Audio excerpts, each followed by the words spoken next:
Hi friends, അസ്സലാമു അലൈക്കും. എല്ലാവർക്കും സുഖമല്ലേ? ഇവിടെയും സുഖമാണ്. അപ്പം ഞാൻ ഇന്നൊരു സിമ്പിൾ റെസിപ്പി ആയിട്ടാണ് വന്നിരിക്കണേ. കുക്കറിൽ നമ്മൾ ഉള്ളിയും തക്കാളി ഒന്നും വാട്ടാതെ കുക്കറിൽ വെക്കാൻ പറ്റിയ ഒരു സിമ്പിൾ റെസിപ്പിയാണ്, ഒരു ചിക്കൻ കറീൻ്റെ റെസിപ്പിയാണ്. അപ്പോൾ നമ്മൾ നേരം വൈകിയൊന്ന് എണീറ്റാലോ, അപ്പോൾ ജോലിക്ക് പോണവർക്കൊക്കെ ഒന്ന് നേരം വൈകിയാലോ, അല്ലെങ്കിൽ പെട്ടെന്നൊരു വിരുന്നുകാരൻ നമ്മളെ വീട്ടിൽ വന്നാലൊക്കെ നമുക്ക് ഉണ്ടാക്കാൻ പറ്റിയ ഒരു സിമ്പിൾ റെസിപ്പിയാണ് ചിക്കൻ കറി. ഞാൻ നെയ്ച്ചോർക്കാണ് ഇവിടെ ഉണ്ടാക്കിയിരിക്കുന്നത്. അപ്പോൾ എങ്ങനെ ഉണ്ടാക്കാമെന്ന് നമുക്ക് നോക്കാം. അതിന് വേണ്ടിയിട്ട് കുക്കർ എടുക്കുക.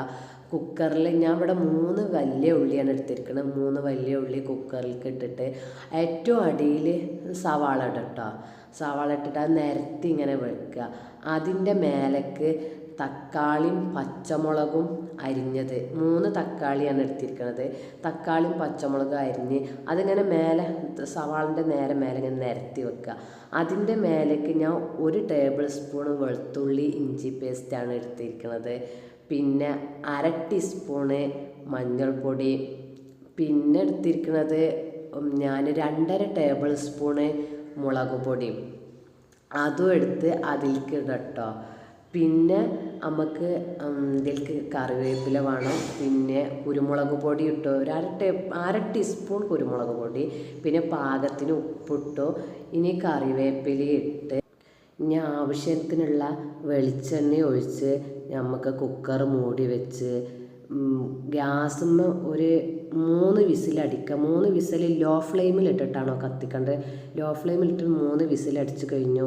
ഇപ്പോൾ വലിയതും വെന്തു, മസാലയൊക്കെ വെന്തു, ഉള്ളി തക്കാളിയൊക്കെ നല്ല വെന്തു, നല്ല ഉടഞ്ഞ് നല്ല പേസ്റ്റ് രൂപത്തിലായി. ഇനി ഇതിലേക്ക് നമുക്ക് ചിക്കൻ ഇടാം. ഇത് കഴുകി വാർത്ത് വെച്ച ചിക്കൻ ഇട്ടു. ഇനി അതിലേക്ക് ഏലക്കായ, കറാമ്പൂവ്, കറാമ്പട്ട ഇതും ഇടുക. ഇതും ഇട്ടതിൻ്റെ ശേഷം ഞാൻ 1 ഗ്ലാസ് വെള്ളമാണ് ഇതിലേക്ക് ഒഴിച്ചിരിക്കുന്നത്.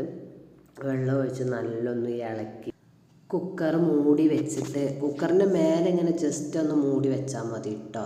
മൂടി വെച്ചു.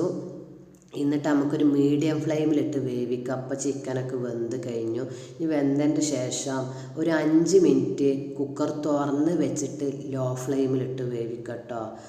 5 മിനിറ്റ് ലോ ഫ്ലെയിമിലിട്ട് വേവിച്ചാൽ അപ്പോൾ ഒന്ന് അതിലുള്ള കുറച്ച് വെള്ളമൊക്കെ വറ്റിയോ ഒന്ന് ഗ്രേവി രൂപത്തിലായി വരും. ഇനി അതിലേക്ക് മല്ലിയില ഇട്ട് നമുക്ക് ഇനി തീ ഓഫ് ചെയ്യാം. ഇപ്പോൾ ചിക്കൻ കറി റെഡിയായി. ഇത് നെയ്ച്ചോറ്റക്ക് ടേസ്റ്റാണ്, പിന്നെ നമ്മൾ ചപ്പാത്തിക്കൊക്കെ നല്ല ടേസ്റ്റാണ്. സിമ്പിളായിട്ട് ഉണ്ടാക്കാൻ പറ്റണമെന്ന് നമ്മൾ വിരുന്നേര് വീട്ടിൽ പെട്ടെന്ന് വന്നാലും ഒക്കെ ഉണ്ടാക്കാൻ പറ്റണം. അപ്പോൾ എല്ലാവരും ട്രൈ ചെയ്യുന്നുണ്ടോ, ഇഷ്ടപ്പെട്ട പിന്നെ കമൻറ്റ് ചെയ്യുന്നുണ്ടോ, പിന്നെ എല്ലാവരും എന്നെ സബ്സ്ക്രൈബ് ചെയ്യണം, പിന്നെ എന്നെ സപ്പോർട്ട് ചെയ്യണം.